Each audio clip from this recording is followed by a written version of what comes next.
And that's kind of harder. That's a little harder stuff than they play a lot of times. It's a lot of smooth, bluesy and stuff a lot of times. But, really up-and-coming artist, band. He does some solo stuff, but, with the band, they can play. Pretty excited about that. It'll be fun. It's going to be on my list. Saturday's going to be I wonder how many shows we end up at together Saturday. I know. Well, the scary thing is the schedule hasn't come out, and when that comes out, I'm worried we're going to be pulling our hair out. Or it's going to be one of those years that we probably won't be able to sit and watch a whole show because it'll be like 20 minutes here, 30 minutes here, 20 minutes here, just bouncing around, and feet are going to be sore. Yeah, them feets. Feet are going to be sore with them comfy shoes. Well, there'll be at least one show that we catch the whole show of. Yeah. I'm pretty sure because we've talked about them every week. Mount Joy. Yeah. I'm not missing that one. Right. I'm saying that pretty confidently, but I'm also looking at that Saturday lineup like,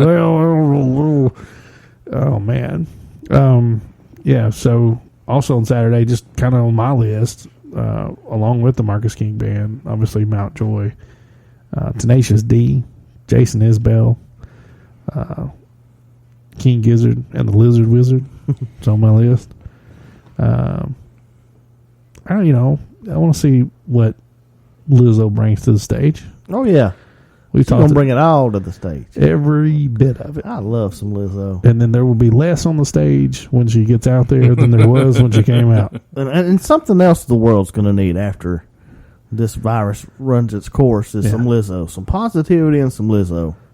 Lizzo might be the cure. Yes, she will be the cure. Yeah, she may be the antiviral. That's a big day. I don't know. But yeah, Mount Joy is definitely the band that I am number one stuck on. That's the one I'm definitely going to go to. But the Marcus King Band is another one that I want to see as well. So we'll transition a little bit now from Bonnaroo over to MusicTree. What are you looking forward to in MusicTree, Murray? Put you on the spot here. Forward to all of it. Yeah, it's a really great list, and it's going to be camaraderie with good friends. I'm excited to see about who all comes in from out of town. Yeah. The artists are going to be great, one thing, but just, meeting the people and the Common John Brewery opening and, there's a lot of stuff in the community, and then just to eat some good food, listen to some great music, drink some good Pilsners, and it'll be a good time. I'm excited about it. Speaking of Pilsners, on Saturday at the MusicTree Festival, I'm going to kind of go over the ticket situation here. Yeah. About 70% of our GAs have been claimed. That's awesome. Yeah. So hope you can get me in. I'm gonna have to get on there and put my ticket down. We'll hook you up. I need a plus one. We'll hook you up. When's the wedding? It's not till August. Yeah, so you'll still be good. Yeah. I was gonna say. We'll see if we get quarantined in together. We'll see. See. She might kill me. It's the best test ever. It really is. Married. Yeah. Saturday at MusicTree, along with the Weeks at Common John Brewery, we're going to be hosting the first ever celebration of craft beer festival. So, MusicTree has always been what we call the celebration of the arts and the art of beer as well. So we got 20 different breweries. I know Grove, that is one of your projects that you're working on. Yes, you're working on that with LeBron from Common John. And it's going to be really cool because we're going to have a really good taste of regional breweries, and some from out of state. Name drop a couple, but I know Terrapin's going to be there. Sierra Nevada's going to be there. But then locally, our local lineup's really, really cool. Obviously, Common John's going to be hosting the thing, and we're going to be joined by the Everyday Joe Show, which Murray frequents when they discuss Bonnaroo, or music. Listen to radio. Got to get Murray on. So that's going to be a cool night. You want to get on and grab your beer festival tickets right now if you can. MusicTreeFestival.com. Beer festival tickets are $25. They are 2 for $45 if you pre-order. So if you got a buddy, if you're going to a beer festival, you're always going to have a buddy. At the gate, they are going to be $30. So go ahead and get that discount. So you can get them $25 now. If you want to go by yourself, if you get 2 people, you can get them 2 for $45. If you show up that day, they're going to be $30 at the gate. So make sure. Those are also selling very well too. That's one thing I got to say with the coronavirus scare. I was kind of worried about what's going to happen with our ticket sales. They really haven't tapered off. I mean, VIP is still doing well. VIP Plus is still doing well. Beer Fest is still doing well. GA is doing better than ever. You know, I never expected for us to clear those out because everybody's like, well, it's free, so I'm just going to show up. But GA is definitely trending to be gone pretty quick. So pretty pumped about that. So speaking of MusicTree, we're going to get into our interview of the week. We're going to be joined this week by Josh Gray. He's going to be leading off the MusicTree Festival at Praters Barbecue on June 4th. Got a great lineup that night to go along with Josh. That night we'll also be we'll have Macy Tabor on, a local girl here, still in high school. Carla Davis, Josh Gray, and then two more of our headliners, Brooke Alex and Jake Etheridge. So pretty excited. So we'll turn it over right now and get on the phone with Josh Gray. All right, joining us now is Josh Gray. Josh, how you doing tonight, man? Hey, pretty good. So, Josh, you're going to be on with us this year at MusicTree for the very first time. I got to be honest. You were actually you were pretty early in the contact period. We were in contact with you pretty early in the process. I think maybe one of our first 5 books of the year. Those are always pretty exciting because we get on and we groove to the music a little bit. We're like, hey, yeah, we're going to go with this one. But you've been playing shows for a while now. What are you looking forward to with MusicTree this year? Just definitely, playing the festival for the first time. I love, the Manchester area. It's a cool spot, cool area to play. Just, playing for new fans and getting to meet people and, just any opportunity to share our music with people. We're looking forward to it. So I would definitely put you in the Americana category, but if someone that hasn't been to your show before, kind of what should they expect with the energy and the vibe of the show, and what are you trying to provide people that coming in or listening for the first time or introduced to your music for the first time? I would definitely put it in with Americana. And Americana is really a vague term that just describes music that is created that is inspired by other music made in America. So it kind of means nothing, but when you say it, I think people kind of imagine a fiddle in the band, and there's definitely a fiddle in our band. Yeah. So yeah, our music is kind of all over the place, and that's the same thing we did with our album. Is we have a bunch of different genres in there.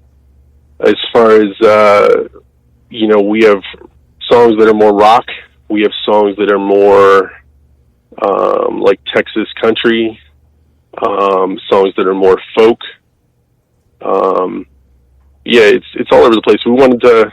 We like to play songs and put together a set list and put together an album that's what we would want to listen to. We didn't want to create an album or we don't like to play shows where every song is in the exact same style, because then, if you listen to an artist that's playing a set or an album that way, you kind of pick your favorite 2 songs and then you kind of just check out for the rest of them. So yeah, some of it's more energetic, more rock. It's all very lyric focused. So if you're a fan of lyrics and poetry, then that's there as well. Fantastic. So just jumping into your background just a little bit, you're born in San Francisco, grew up in Maryland, but didn't get your first I thought it was fascinating kind of doing the background on you, but you didn't get your first guitar until you were 16 years old. So is music one of those things that has kind of always been with you or something you've always been interested in, or did you just pick up a later interest in it? And when did you find out for the first time that, hey, I'm maybe pretty good at this stuff? I don't know that I would say I'm great at guitar, but yeah, don't be bashful.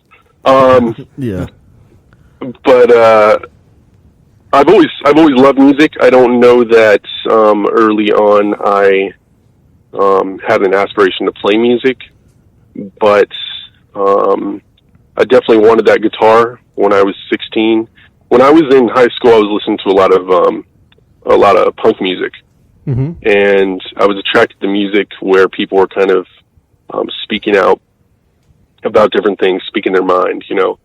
And when I listen to music or when I read a book that I like, I always try and trace back who that artist was inspired by.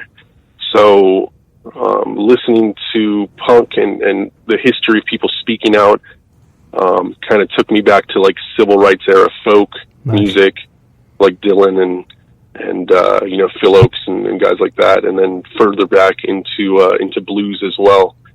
So I just started kind of messing around with that on my own and writing little songs here and there that I didn't feel were good enough, and they weren't good enough. And so I didn't play those live for many years. And then finally, around 15 years later, I felt I was good enough to play those songs live, and they were polished enough. But also I was kind of just dared to play, and so I just kind of got out there and did that. Started doing that at open mics. That's not a bad thing. Just go out, do it. Yeah. So you've got it seems like you've got a pretty diverse taste of music. Is there anybody in particular, or not necessarily that you try to mold your style to? Because obviously lyric bass is platformed across multiple genres. But is there anyone that maybe a writer or a particular style of lyric that is something that's inspirational to you? Yeah, for sure. I would say my top guys, I would say, in order, I would say Leonard Cohen, Bob Dylan, Guy Clark. Those three. Nice. And I mean, there's others there who are a little further down, but yeah, I mean, Leonard Cohen, number one, as far as being an artist where you can just kind of take away the music and it's still poetry. Yeah. I spend a lot of time on lyrics. I don't feel like I'm really built for this this era that we're in with music, where you're expected to release a single every couple months, because it takes me months just to write songs. But I think that should be the case with anything you do. I think you should, put your all into it. I see it as taking my time, doing it right, building a good library of music. And, I think if you do it right, the fans will be there and they'll stick with you. Well, you're doing a good job at that. I think in my playlist, appreciate. Yeah, I think I got more songs of you than anybody in the MusicTree lineup right now. I appreciate it. I appreciate you guys supporting local music for sure. Yeah, it's definitely something.